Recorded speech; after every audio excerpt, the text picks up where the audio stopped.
नमस्कार दोस्तों, दर्पण क्लासेज के YouTube चैनल पर आपका स्वागत है। हम पढ़ रहे थे 1857 की क्रांति, जिससे संबंधित 5 वीडियो हम पहले देख चुके हैं। आज उसी क्रम में आगे पढ़ते हैं। एरिनपुरा और आहुआ का विद्रोह है। तो देखते हैं 1857 की क्रांति का एक महत्वपूर्ण भाग है एरिनपुरा तथा आहुआ का विद्रोह है। तो करते हैं शुरू। इस आहुआ और एरिनपुरा के विद्रोह को पढ़ने से पहले अपने को कुछ बातें जान लेनी है कि ये आहुआ कहाँ है, क्या है। तो देखते हैं। ये आहुआ, यदि अपन इसकी एरिनपुरा की अपन वर्तमान बात करें तो ये जो एरिनपुरा है ये वर्तमान में पाली में है। आहुआ वर्तमान में पाली में है। और जब 1857 की क्रांति हुई थी उस टाइम ये मारवाड़ रियासत का भाग था। 1857 की क्रांति के समय ये जो एरिनपुरा था ये मारवाड़ रियासत का भाग था। जब 1857 की क्रांति हुई थी तो मारवाड़ रियासत का जो शासक था वो था तख्त सिंह राठौर।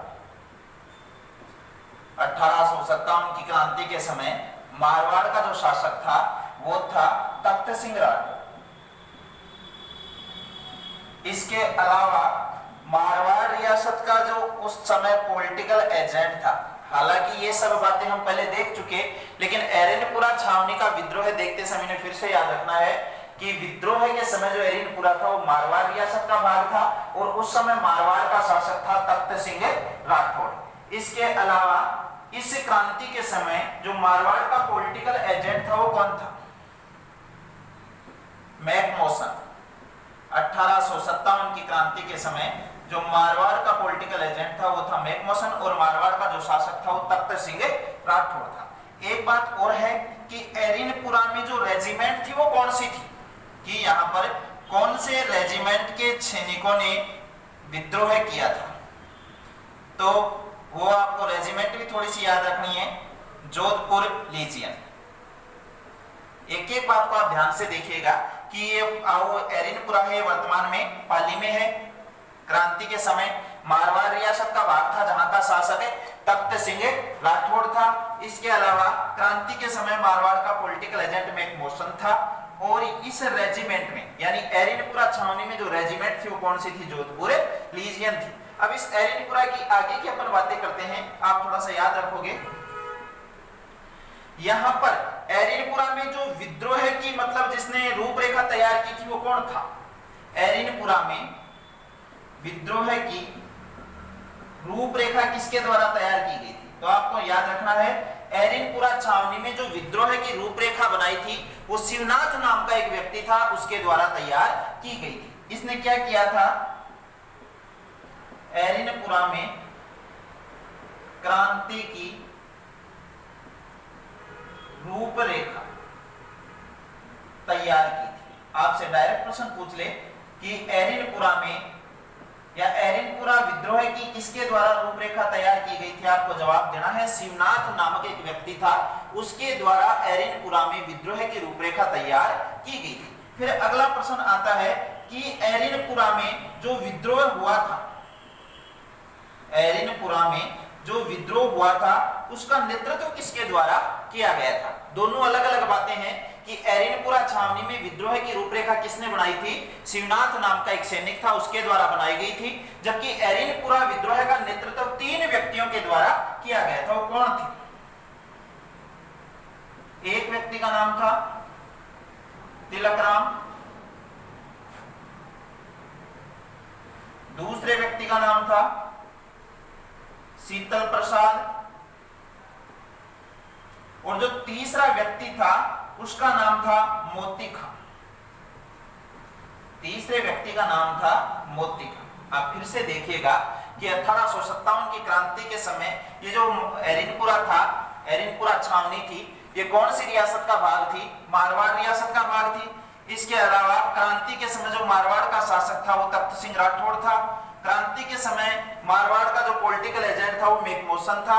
और 1857 की क्रांति के समय एरिनपुरा में कौन सी रेजिमेंट की टुकड़ी टुकड़ी थी जिसने विद्रोह किया था, जोधपुर लीजियन की टुकड़ी थी। अब और कुछ प्रश्न हैं आपको ध्यान से देखने हैं कि 1857 की क्रांति के समय जो एरिनपुरा में विद्रोह हुआ था, उस विद्रोह की रूपरेखा किसके द्वारा बनाई गई थी? शिवनाथ के द्वारा बनाई गई थी। जबकि एरिनपुरा छावनी में जो विद्रोह का नेतृत्व किया था वो 3 व्यक्तियों ने किया था, तिलकराम, शीतल प्रसाद और मोती खां। आगे देखते हैं इसी क्रम में कि यहाँ पर विद्रोह हुआ कब था।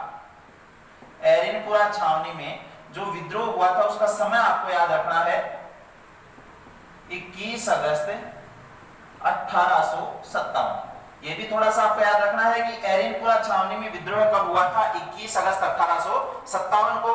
तीनों व्यक्तियों का नाम याद रखना है, जिसने रूपरेखा तैयार की उसका नाम याद रखना है, यहाँ का पॉलिटिकल एजेंट कौन था, शासक कौन था, उसका नाम याद रखना है। इसके अलावा इस छावनी के सैनिकों द्वारा एक नारा दिया गया था, वो भी अत्यधिक फेमस हुआ था, कौन सा? चलो दिल्ली मारो फिरंगी।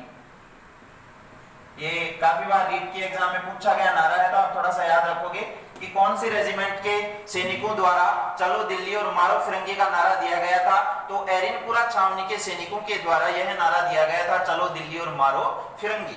इसके अलावा इसी छावनी के सैनिकों द्वारा, एरिनपुरा छावनी के सैनिकों द्वारा, ध्यान रखना 1857 की क्रांति के समय हमने पहले पढ़ा है कि राजस्थान का एजीजी कौन था।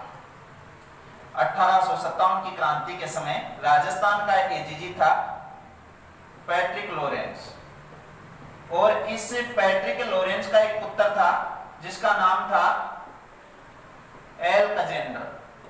पैट्रिक लॉरेंस का एक पुत्र था जिसका नाम था एल कजेंडर। उस एल कजेंडर नामक व्यक्ति की एरिनपुरा छावनी के सैनिकों द्वारा इस क्रांति के समय क्या कर दी गई थी? हत्या कर दी गई थी। तो ये एरिनपुरा का विद्रोह था। आप इसे फिर से देखेगा कि एरिनपुरा वर्तमान में पाली में है और क्रांति के समय मारवाड़ रियासत का एक भाग था और यहाँ का पॉलिटिकल एजेंट मैकमोहन था। जबकि मारवाड़ का शासक कौन था क्रांति के समय? तख्त सिंह राठौड़ था।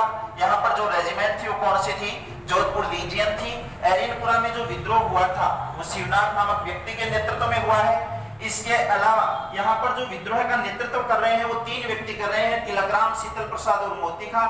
इसके अलावा इसी छावनी में पैट्रिक लॉरेंस के पुत्र एल्कजेंडर के क्रांतिकारियों द्वारा क्या कर दी गई थी? हत्या कर दी गई थी। और यहाँ पर जो विद्रोह प्रारंभ होता है वो 21 अगस्त 1857 को होता है और इसी रेजिमेंट के सैनिकों के द्वारा चलो दिल्ली और मारो फिरंगी का क्या दिया गया था? नारा दिया गया था। एक बार आप इसे देखिएगा, फिर आगे शुरू करते हैं।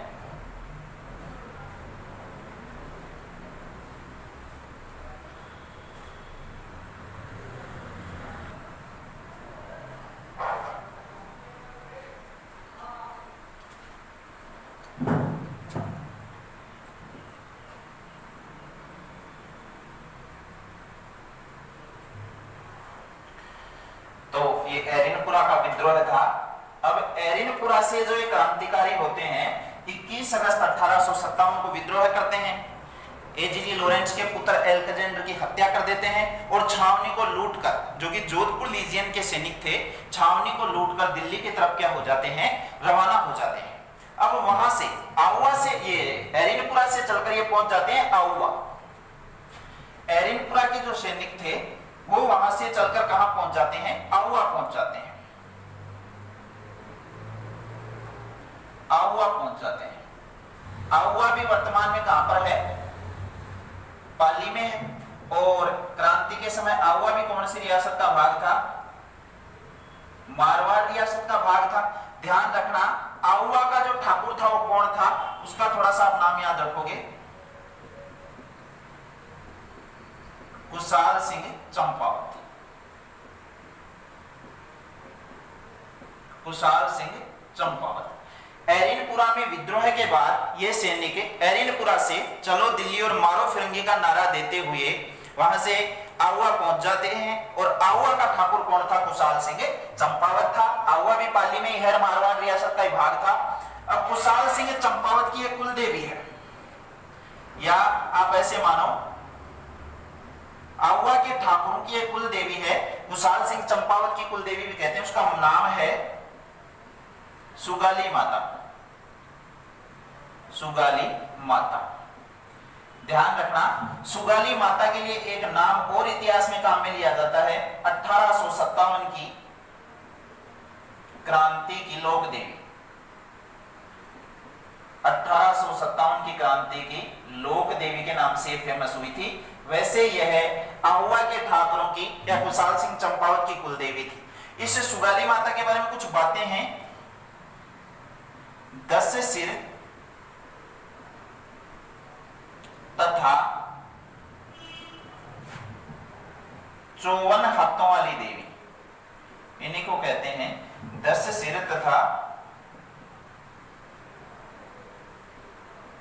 54 हाथों वाली देवी। फिर से देखते हैं कि एरिनपुरा के जो विद्रोही सैनिक थे वो विद्रोह करते हैं एरिनपुरा में 21 अगस्त को, और वहां से रवानगी ले लेते हैं। कहां आ जाते हैं? आहुआ, पाली में आ जाते हैं। और आहुआ में जो ये एरिनपुरा के सैनिक आते हैं, इनको शरण कौन देता है?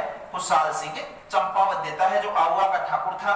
अब ध्यान रखना, कुशाल सिंह चंपावत की कुलदेवी या आहुआ के ठाकुरों की कुलदेवी कौन है? सुगाली माता है। ध्यान रखना, सुगाली माता को 1857 की क्रांति की लोक देवी भी कहते हैं। इनके 10 सिर तथा क्या है? 54 हाथ हैं। दोस्तों, जब ये विद्रोह होता है आहुआ में, तो जो मैकमोसन है, ये जब आहुआ में विद्रोह होता है तो जो अंग्रेज अधिकारी हैं वो इस कुल देवी की मूर्ति को यहां से उखाड़ कर ले जाते हैं। और ध्यान रखना, वर्तमान में यह जो सुगाली माता की मूर्ति है ये बांगड़ संग्रहालय में रखी हुई है। और ये बांगड़ संग्रहालय कहां पर है? ये पाली में है। तो वर्तमान में जो सुगाली माता की मूर्ति है ये बांगड़ संग्रहालय में रखी हुई है।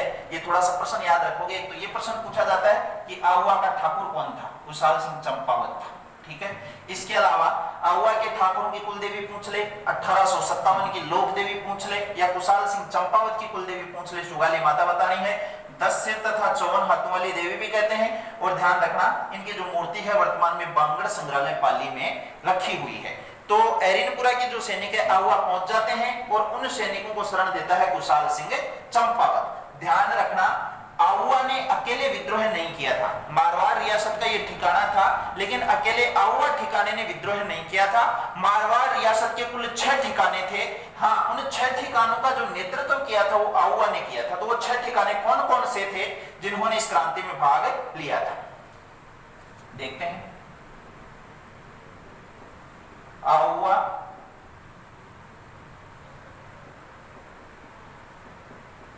अशोक,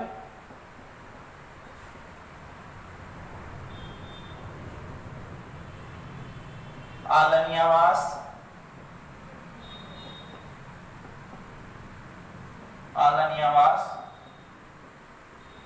लामिया,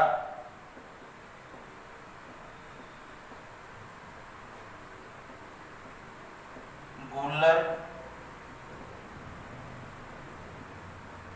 और रूडावास। ये 6 ठिकाने थे जिन्होंने इस क्रांति में क्या लिया था? भाग लिया था। फिर से देखोगे आप कि एरिनपुरा के जो सैनिक हैं विद्रोह करने के बाद आहुआ आ जाते हैं, जहां पर कुशाल सिंह चंपावत उनको शरण देता है। जो आहुआ का ठाकुर था कुशाल सिंह चंपावत है, उनकी कुलदेवी है सुगाली माता, जिसे 1857 की क्रांति की कुलदेवी कहते हैं।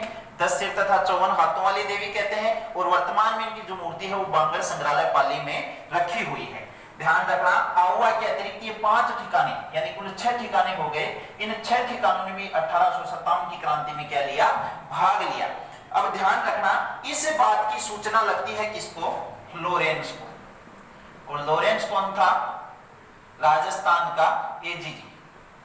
राजस्थान के एजीजी लॉरेंस को इस बात की सूचना लगती है कि एरिनपुरा छावनी के सैनिक जिन्होंने लॉरेंस के पुत्र की हत्या कर दी थी, कि एरिनपुरा छावनी के सैनिक हैं वो कहां पहुंच गए हैं? आहुआ पहुंच गए हैं। और आहुआ के साथ साथ अन्य 5 और ठिकाने हैं जो एरिनपुरा छावनी के सैनिकों से मिल गए हैं।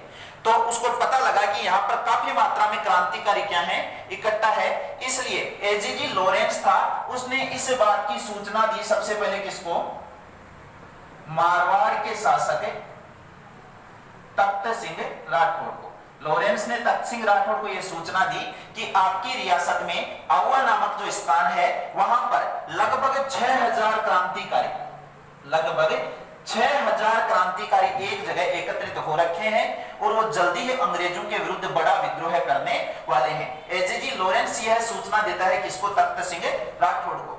अब मित्रों, अपन ने पहले पढ़ा था कि राजस्थान के अधिकांश शासकों ने अंग्रेजों से संधियां कर ली थी, तो युद्ध के समय तख्त सिंह राठौड़ को किसका साथ देना पड़ेगा? एजीजी लॉरेंस का क्या देना पड़ेगा?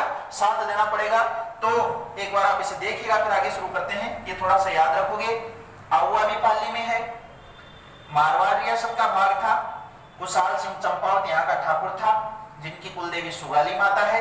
ये इनकी विशेषताएं हैं। इसके अलावा इन ठिकानों ने भी इस क्रांति में क्या किया? भाग लिया। इसके अलावा इन 6 ठिकानों में जो क्रांतिकारी एकत्रित हो रखे थे, उसकी सूचना लॉरेंस किसको देता है? मारवाड़ के शासक तख्त सिंह राठौड़ को देता है। अब जैसे ही इस बात की सूचना तख्त सिंह राठौड़ को मिलती है, जो कि मारवाड़ का शासक था, उसके बाद की क्या घटनाएं बनती है वो देखते हैं।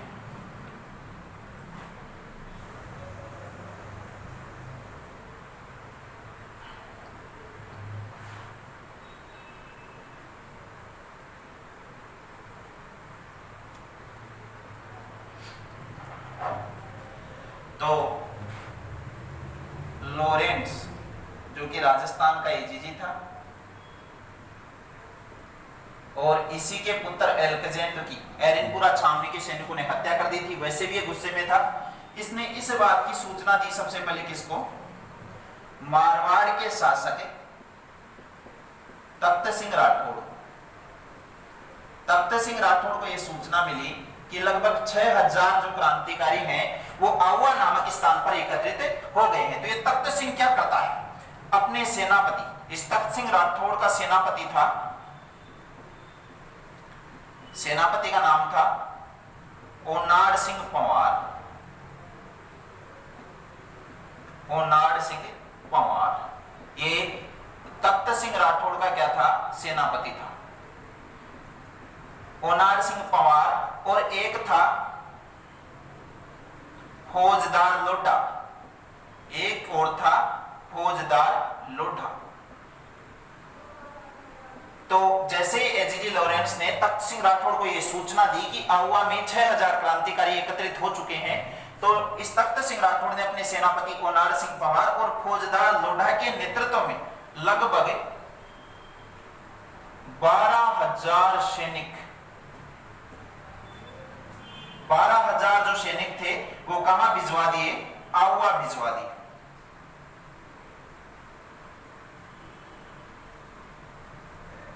आहुआ भिजवा देता है कौन? तख्त सिंह राठौड़। अब ये जो सैनिक हैं, इनके साथ एक अंग्रेज अधिकारी भी था जिसका नाम था कैप्टन हीथकोट। एक अंग्रेज अधिकारी भी था जिसका नाम था कैप्टन हीथकोट। अब 3 व्यक्ति हो गए। कौन? ओनाड सिंह पंवार जो तख्त सिंह राठौड़ का सेनापति था, फौजदार लोढ़ा और एक अंग्रेज अधिकारी कैप्टन हीथकोट। ये लॉरेंस की सूचना पाकर सारे आ जाते हैं और इनका जो मुकाबला होता है वो क्रांतिकारियों से होता है 8 सितंबर 1857 को। और एक स्थान है कहां पर क्रांतिकारियों से इनका मुकाबला होता है? बिथोड़ा। और ये बिथोड़ा वर्तमान में कहां पर है? पाली में है। ध्यान रखना, क्रांतिकारियों तथा ये जो सैनिक थे इनके मध्य बिथोड़ा नामक स्थान पर 8 सितंबर 1857 को क्या होता है? युद्ध होता है। और इतिहास में किस नाम से प्रसिद्ध होता है? बिथोड़ा का युद्ध। अब ये बिथोड़ा का युद्ध था, ये 8 सितंबर 1857 को होता है। एक तरफ मारवाड़ रियासत के 6 ठिकाने रहते हैं जिनका नेतृत्व करता है कुशाल सिंह चंपावत। एक तरफ मारवाड़ की राजकीय सेना रहती है जिसका सेनापति रहता है ओनाड सिंह पंवार, एक रहता है फौजदार लोढ़ा और एक अंग्रेज अधिकारी कैप्टन हीथकोट। तो इन अंग्रेजों के और क्रांतिकारियों के मध्य 8 सितंबर 1857 को बिथोड़ा का युद्ध होता है पाली जिले में। इस युद्ध में होता क्या है? जो क्रांतिकारी होते हैं, बिथोड़ा का जो युद्ध हुआ था, इस युद्ध में जो क्रांतिकारी होते हैं इनकी क्या होती है? विजय होती है, क्रांतिकारी जीत जाते हैं। और इस बिथोड़ा के युद्ध में ही तख्त सिंह राठौड़ का जो सेनापति था ओनाड सिंह पंवार क्या होता है? मारा जाता है। युद्ध होता है 8 सितंबर 1857 को, सेनापति ओनाड सिंह पंवार मारा जाता है और क्रांतिकारी इस बिथोड़ा के युद्ध में क्या करते हैं? जीत जाते हैं। अब इस युद्ध के बाद में जो बिथोड़ा का युद्ध था, ये कुशाल सिंह चंपावत के नेतृत्व में लड़ा गया था। इस युद्ध के बाद में कुशाल सिंह चंपावत है वो पाली को छोड़ देता है और एक स्थान है कोठारिया, और ये कोठारिया है वर्तमान में कहां पर, भीलवाड़ा में। इस कोठारिया का एक रावत था जिसका नाम था रावत जोध सिंह। ऐसे प्रश्न बहुत ज्यादा पूछे जाते हैं, रावत जोध सिंह। इसके यहां ये कुशाल सिंह चंपावत क्या करता है, शरण लेता है। फिर से देखोगे कि एरिनपुरा के जो विद्रोही सैनिक है आहुआ में आ जाते हैं। इस बात की सूचना जैसे ही लॉरेंस को लगती है, लॉरेंस यह सूचना देता है तख्त सिंह राठौड़ को, जो कि मारवाड़ का क्या था, शासक था। अब उन क्रांतिकारियों को पकड़ने के लिए, विद्रोह को दबाने के लिए तख्त सिंह राठौड़ अपने सेनापति ओनार सिंह पंवार और फौजदार लोढ़ा के नेतृत्व में लगभग 12,000 सैनिक और एक अंग्रेज अधिकारी कैप्टन हीथकोट को देकर कहां भेजता है, आहुआ। तो इनके मध्य और क्रांतिकारियों के मध्य पाली जिले के बिथोड़ा नामक स्थान पर 8 सितंबर 1857 को एक युद्ध होता है जिसमें क्रांतिकारी विजय रहते हैं, अंग्रेजों की हार होती है। और इसी युद्ध में तख्त सिंह राठौड़ का सेनापति ओनार सिंह पंवार मारा जाता है। तो ये प्रश्न आया हुआ है कि कौन से युद्ध में मारवाड़ का सेनापति तख्त ओनार सिंह पंवार मारा गया था।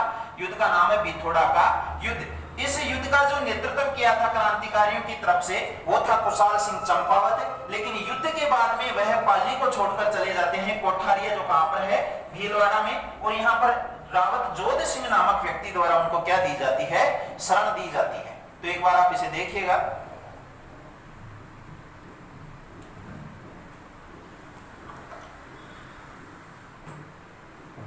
तो एक बार आप इसको देखिएगा, ये बिथोड़ा का युद्ध है। इसी में ओनार सिंह पंवार तख्त सिंह राठौड़ का सेनापति भी मारा गया था।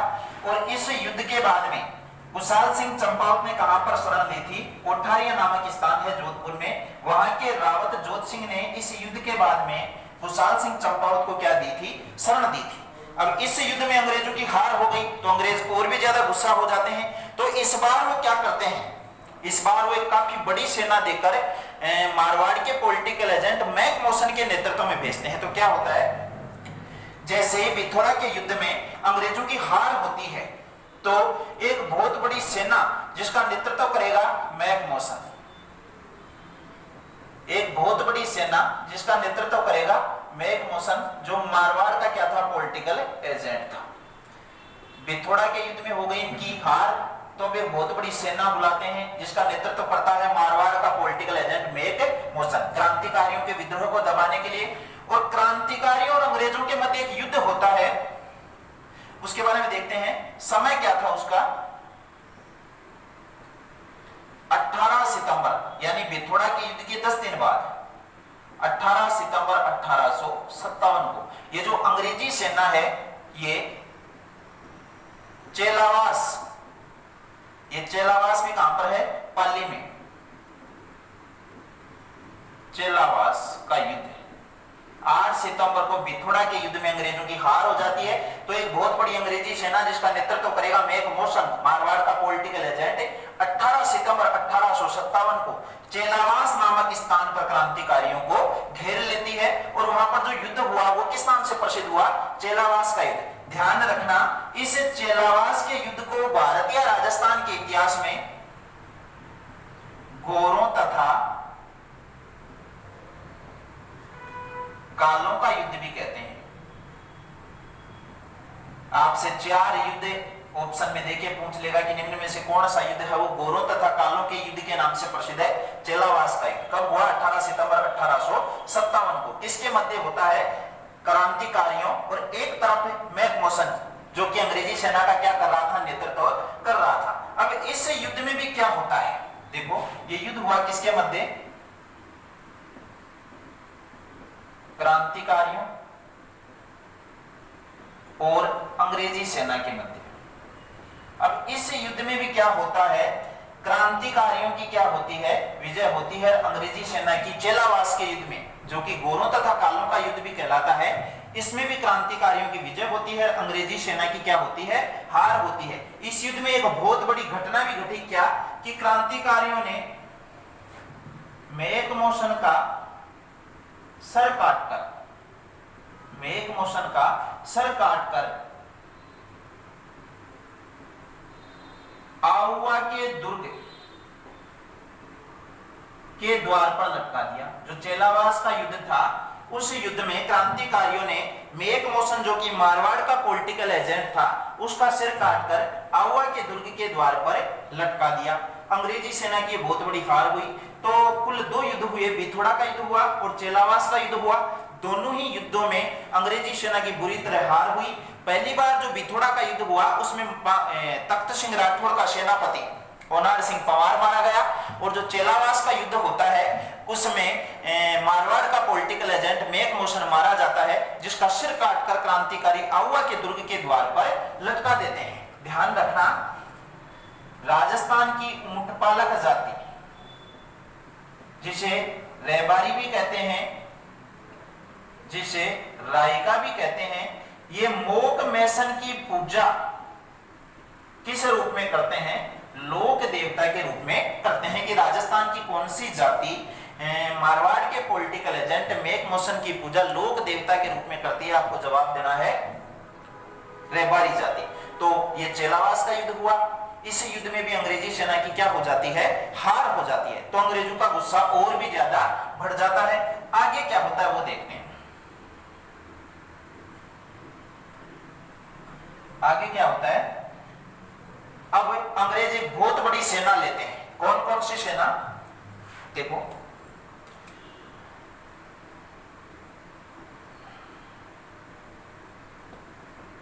नसीराबाद की सेना, नसीराबाद की सेना, मारवाड़ की सेना, अवध की सेना और अंग्रेज अधिकारी कौन कौन? कर्नल होम्स,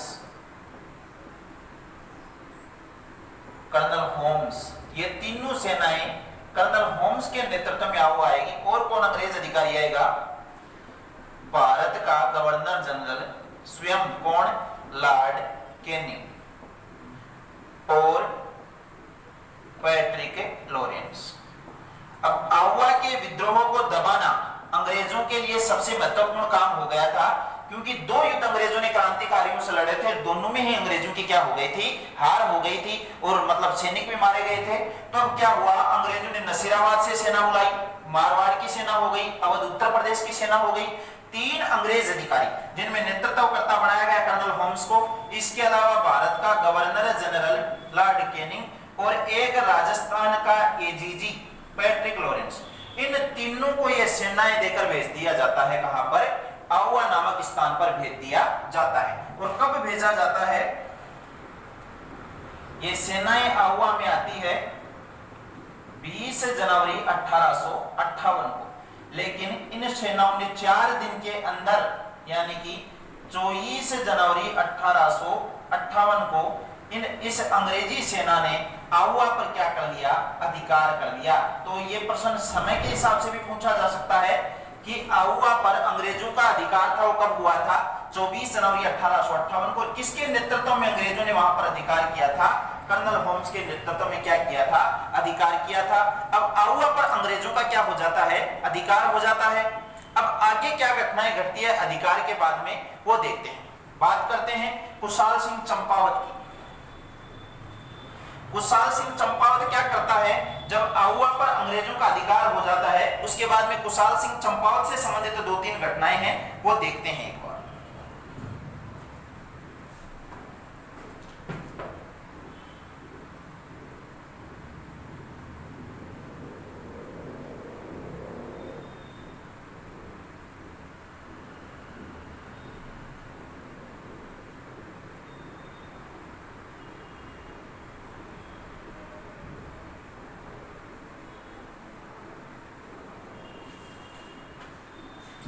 अब आगे क्या घटनाएं घटती है वो थोड़ा सा अपन देखते हैं।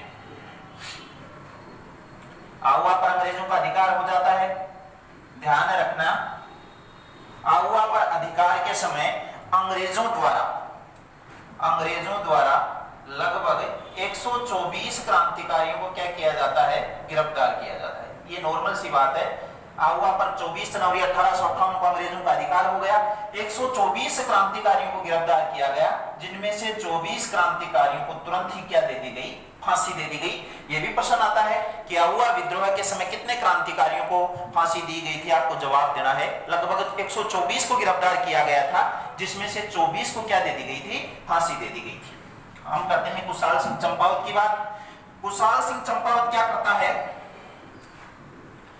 जैसे ही आहुआ पर अंग्रेजों का अधिकार होता है वो चला जाता है सलूम्बर, और ये सलूम्बर कहां पर है, उदयपुर में। आहुआ पर जैसे ही अंग्रेजों का अधिकार हुआ, कुशाल सिंह चंपावत चले जाते हैं सलूम्बर उदयपुर। लेकिन होता क्या है, इन्होंने 1860 में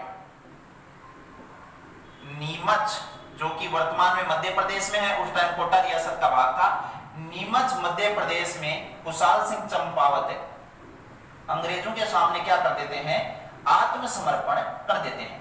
भाई जैसे ही आहुआ पर अंग्रेजों का विद्रोह हुआ, ये अधिकार हुआ 24 जनवरी 1858 को, ये चले जाएंगे सलूम्बर उदयपुर। लेकिन फिर 1860 में मध्य प्रदेश के नीमच नामक स्थान पर कुशाल सिंह चंपावत अंग्रेजों के सामने क्या कर देते हैं, आत्मसमर्पण। अब ध्यान रखना, कुशाल सिंह चंपावत पर जो आरोप लगाए गए थे, उन आरोपों की जांच हेतु एक आयोग बना। भाई कुशाल सिंह चंपावत के ऊपर जो राजद्रोह के आरोप लगे थे, उन आरोपों की जांच हेतु एक आयोग बना, टेलर आयोग। ये टेलर आयोग भी कब बना, 1860 में। और ध्यान रखना, इस टेलर आयोग द्वारा नवंबर 1860 में अपनी रिपोर्ट प्रस्तुत की गई, जिसमें कुशाल सिंह चंपावत को क्या बताया गया, निर्दोष बताया गया। इसलिए अंग्रेजों ने इनको क्या कर दिया, रिहा कर दिया। और 1864 में उदयपुर में ही कुशाल सिंह चंपावत की क्या हो जाती है, मृत्यु हो जाती है। फिर से देखते हैं कि 24 जनवरी 1858 को आहुआ पर जैसे ही अंग्रेजों का अधिकार हुआ, कुशाल सिंह चंपावत आहुआ को छोड़कर चले जाते हैं सलूम्बर उदयपुर। लेकिन 1860 में नीमच मध्य प्रदेश में अंग्रेजों के सामने कर देते हैं आत्मसमर्पण। और कुशाल सिंह चंपावत पर लगाए गए आरोपों की जांच हेतु टेलर आयोग बना। टेलर आयोग ने अपनी रिपोर्ट में बताया कि कुशाल सिंह चंपावत क्या है, निर्दोष है। इसलिए नवंबर 1860 में ही इनको रिहा कर दिया गया और 1864 में उदयपुर में इनकी क्या हो जाती है, मृत्यु हो जाती है। तो इसके बाद की दो बातें और आपको याद रखनी है। संपूर्ण राजस्थान में 1857 की क्रांति से संबंधित जो विजय स्तंभ बने हुए हैं, उनकी कुल 2 है संख्या। तो 1857 की क्रांति से संबंधित कुल 2 विजय स्तंभ हैं, और दोनों ही कहां पर बने हुए हैं, पाली में बने हुए हैं। तो आज हमने एरिनपुरा और आहुआ का विद्रोह देखा, जो परीक्षा की दृष्टि से एक महत्वपूर्ण टॉपिक था। और जो भी इस क्रांति से संबंधित बातें हैं, हम अगले वीडियो में देखते हैं।